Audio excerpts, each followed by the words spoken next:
Halo teman-teman semua, perkenalkan kami dari kelompok 3. Saya di sini selaku host. Perkenalkan nama saya Caca dan di kesempatan kali ini saya tidak sendirian, ada teman-teman saya juga. Di sebelah kiri saya ada Arita dan Karin, lalu di sebelah kanan saya ada Tasya, Dinda, dan Tori. Nah, jadi di kesempatan kali ini kami akan membahas suatu isu yang cukup sensitif, yaitu tentang terorisme dan kekerasan yang berlatar belakang agama.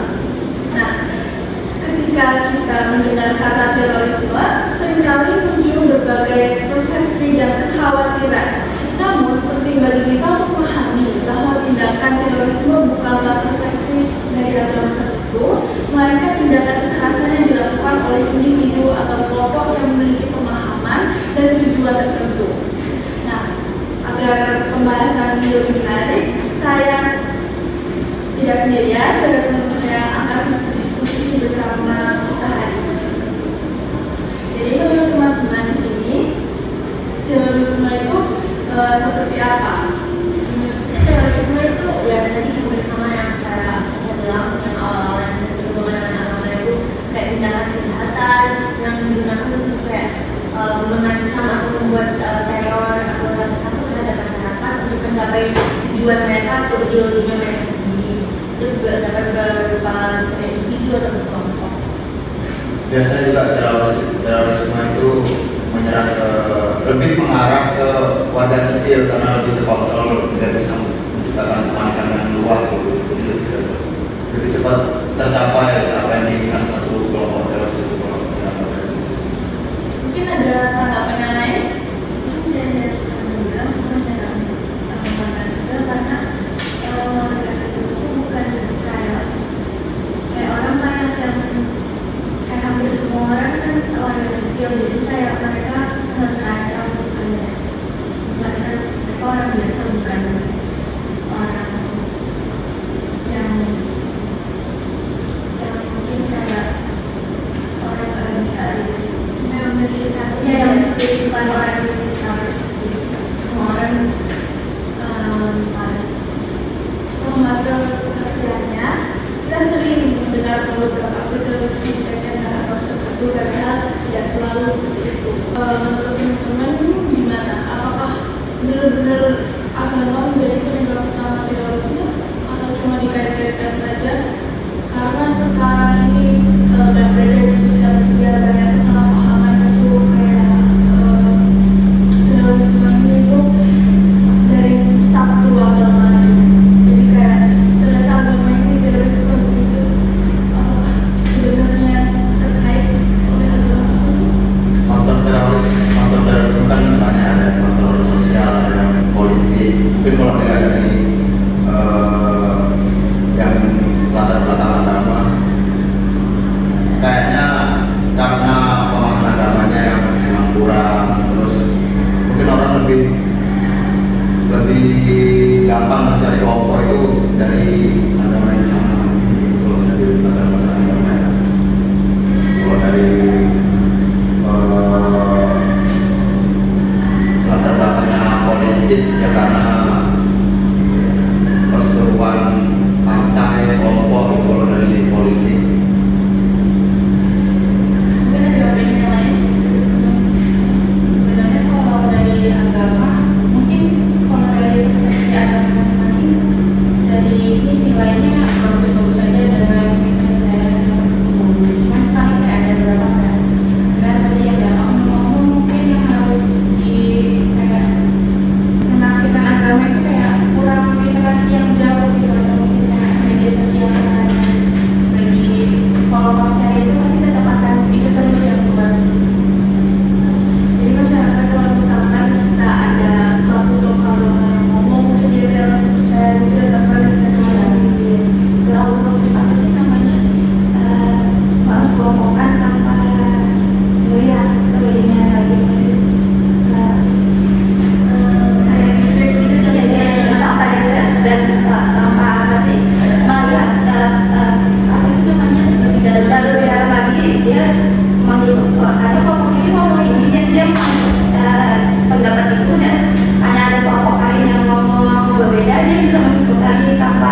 macam berita dan segala macam itu di hati-hati. Ini harus ini benar nggak atau enggak, bukannya asal ikut pendapat orang lain. Nah, jadi yang menjadi persoalannya itu bukan agamanya, melainkan cara pemahaman dan penyalahgunaan ajaran agama itu sendiri. Nah, artinya kita tidak bisa langsung menyimpulkan bahwa suatu agama jadi dengan tindakan terorisme ya. Jadi kalau gitu, pertanyaan berikutnya, apa yang membuat seseorang bisa terpapar paham radikal hingga akhirnya melakukan tindakan kekerasan? Mungkin teman-teman ada yang tahu apa saja faktor yang dapat mendorong seseorang menuju paham radikal? Kan bisa definisikan radikalisme itu orang yang memiliki pemikiran yang kayak sangat ekstrim gitu kan. Mereka memiliki ideologi yang mereka sangat mau banget itu keras kepala, 100% udah yakin itu is true, right? Yang mereka tidak mau menerima opini orang lain. Nah, tadi questionnya apa? Faktornya radikalisme. Radikalisme banyak faktornya, mungkin dari lingkungan gitu ya. Lingkungannya bisa aja memiliki bisa kayak menghabitkan benar memiliki ideologi yang sama gitu. Misalnya mereka udah memiliki berbagai macam masyarakat yang udah fanatik. Jadinya kalau kamu kayak udah tinggal di akhir itu pasti kamu juga memiliki pemikiran yang sama karena kamu udah di race gitu kan. Nah, untuk faktor lain bisa aja force misinformation, orang yang tidak mau memiliki kayak kamu memberikan lebih banyak waktu untuk mencari research tentang misalnya kayak tadi berita atau misalnya toko-toko yang udah kamu lihat, kamu udah tahu yang kamu memiliki reputasi yang bagus kan, kamu udah mikir oh itu orangnya udah pasti baik, tapi mereka tidak mau melihat kayak lebih banyak mau mencari research lebih banyak lagi kan, itu bisa membantu membuat orang memikir lebih radikal. Ada juga penilaian lain dari teman-teman.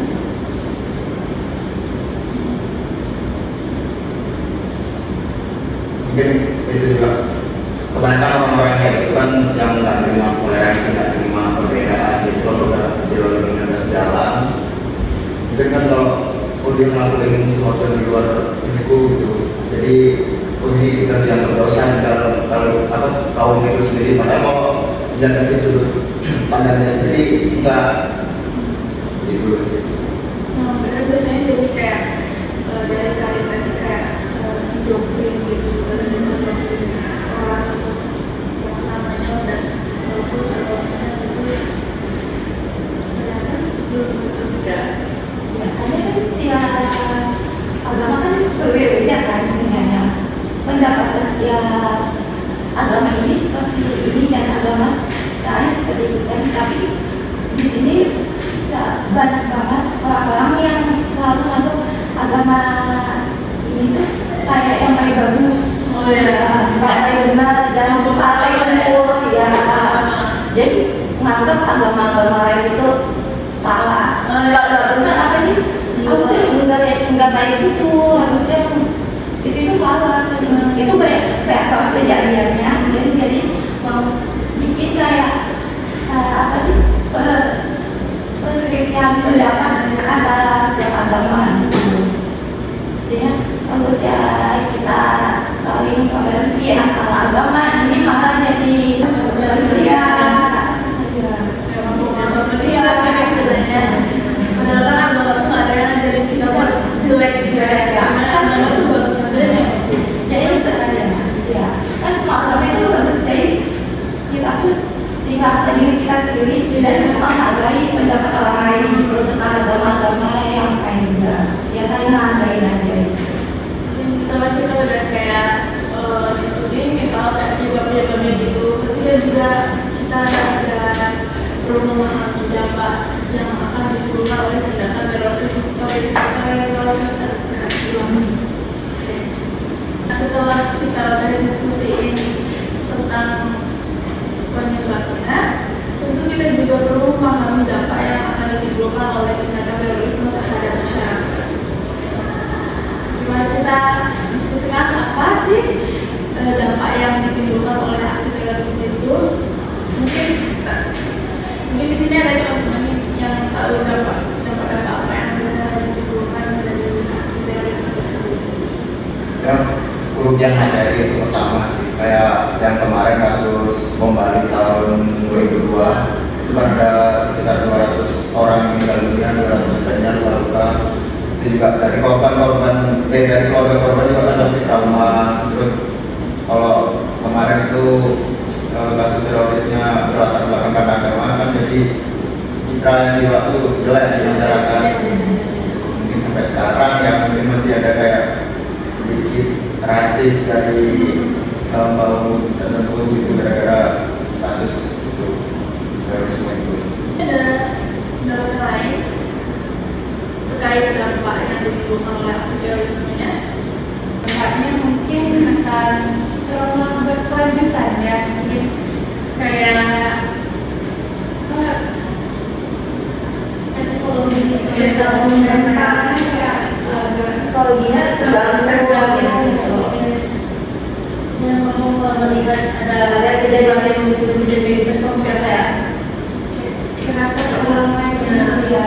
takut akan terulang lagi. Jadi apa sih terjadi bom itu terus terbanyak jangka panjang gitu kan. Terus juga kayak misalkan yang melakukan teroris ini adalah agama A. Nah itu yang akan terkena dampaknya juga masyarakat yang beragama A, karena udah dicap jelek gitu. Agama A ini tukang teroris gitu. Sebelumnya kita kan udah selesai nih bahas soal terorisnya, ya sekarang kita beralih membahas kekerasan yang berlatar belakang agama. Nah teman-teman, dari pembahasan tadi kita sudah memahami bahwa terorisme merupakan tindakan kekerasan yang bertujuan menciptakan rasa takut dan tidak bisa disamakan dengan ajaran agama tertentu. Namun kalau kita perhatikan lebih jauh, ternyata isu kekerasan yang berkaitan dengan agama tidak hanya muncul dalam bentuk terorisme saja. Ada berbagai bentuk kekerasan lain yang mungkin terjadi di lingkungan masyarakat, baik secara fisik maupun non fisik. Karena itu, pada bagian berikutnya kita akan membawa topik yang masih berkaitan erat dengan pembahasan sebelumnya, yaitu kekerasan yang berlatar belakang agama. Dengan memahami hal ini, kita bisa melihat bahwa tantangan dalam menjaga kerukunan tidak hanya datang dari aksi terorisme, tetapi juga berbagai tindakan intoleransi dan diskriminasi yang dapat memicu konflik di tengah masyarakat. Nah, mungkin teman-teman di sini ada yang punya pengalaman kayak kekerasan yang berlatar belakang agama, atau pernah mendengar beritanya. Nah, kalau untuk berita sih, saya sendiri pernah dengar itu, yaitu salah satu santri di pondok pesantren yang berada di Jawa Timur. Saya tidak akan sebut nama pondok pesantrennya. Jadi si adik ini meninggal, katanya dia jatuh dari kamar mandi, padahal tidak.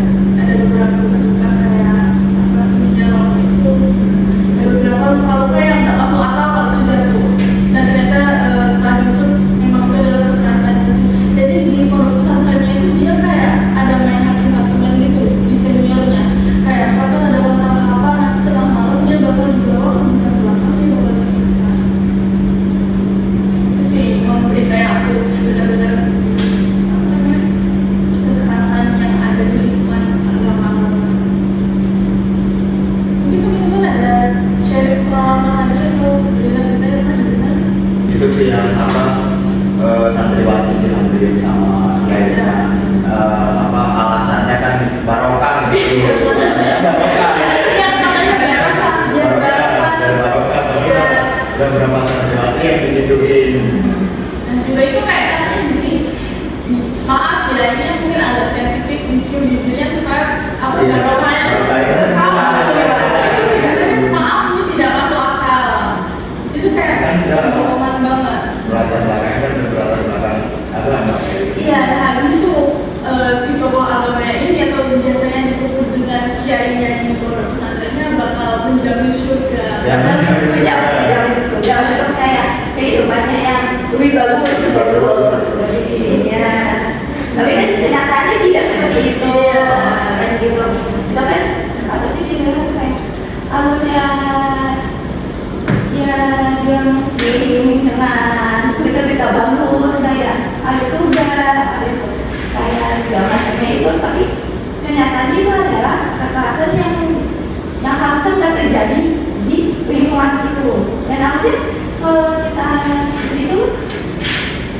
di situ kan namanya ya sekolah gitu kan, di sekolah harusnya terjamin gitu kan, kayak nggak akan terjadi kejadian apa ya, dia ambil atau dia dapat kekerasan dan segala macamnya. Harusnya di satu lingkungan itu kan harusnya terjaga kan. Ini malah banyak kejadian yang dibilang nggak masuk akal dan memilukan banget. Dan harusnya itu nggak terjadi di situ. Jadi itu salah satu contoh kasus doktrin sebenarnya. Nah, kita kan di sini bicara sebagai pembaca beritanya aja. Kalau misalkan kita tuh ada di lingkungan tersebut, apa sih yang bakal kita lakuin? Kalau kita lihat hal tersebut, apa yang bakal kita lakuin? Itu kan kalau misalnya di pondok pesantren kan emang kayak dikirim sama itu kan handphone kan. Iya. Jadi mereka bisa aja nggak orang yang kayak terlalu apa ya, kayak nggak seagama. Nggak seberagama itu. Harusnya kan itu kan mau mendidikkan anak-anaknya kan, ya dididik di situ di lingkungan itu. Tapi kan banyak banget kejadian yang orang tua pun nggak tahu kejadian di situ seperti apa anaknya, aman apa enggaknya.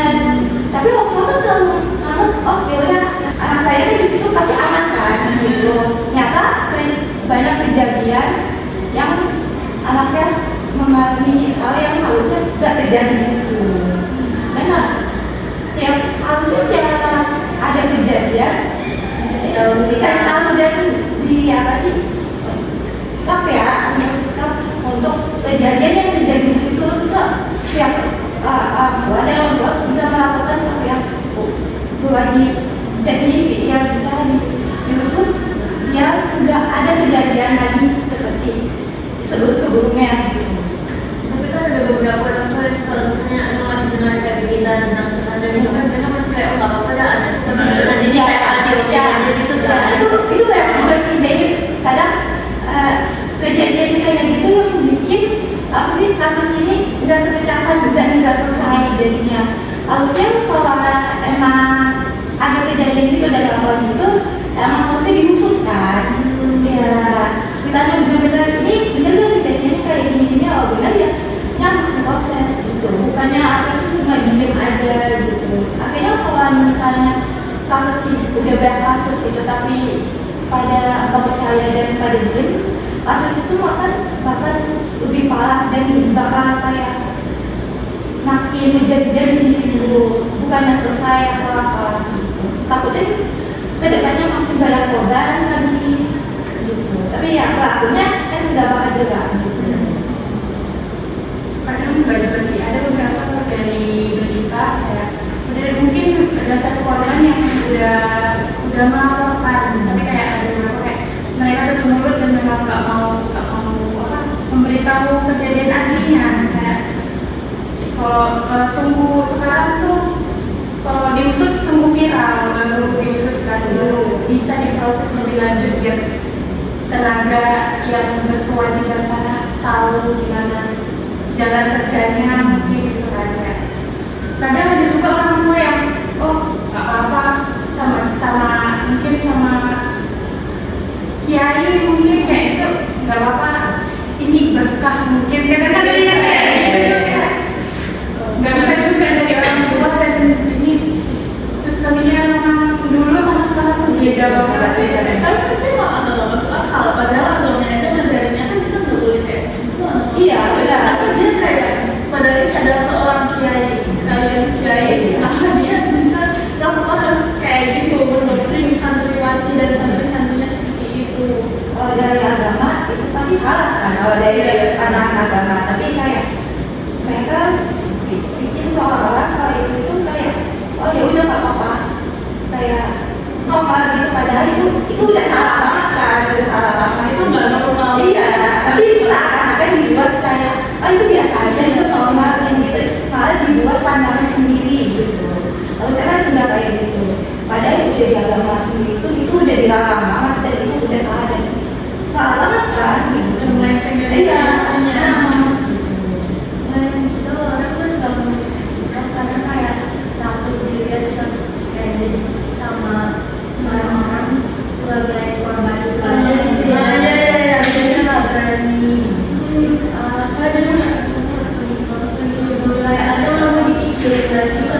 orang kalau kita dia mikirnya itu kalau Iya. Jadi korban itu seakan-akan jadi takut untuk ngomong. Harusnya kan anak kita ketemu sama korban kayak gitu harusnya didukung dong, bukannya malah kayak iya gitu. Dan kebanyakan kita hanya ngeliat korban. Iya. Nah, oke teman-teman, tidak berarti kita sudah sampai di ujung podcast. Dan pembahasan ini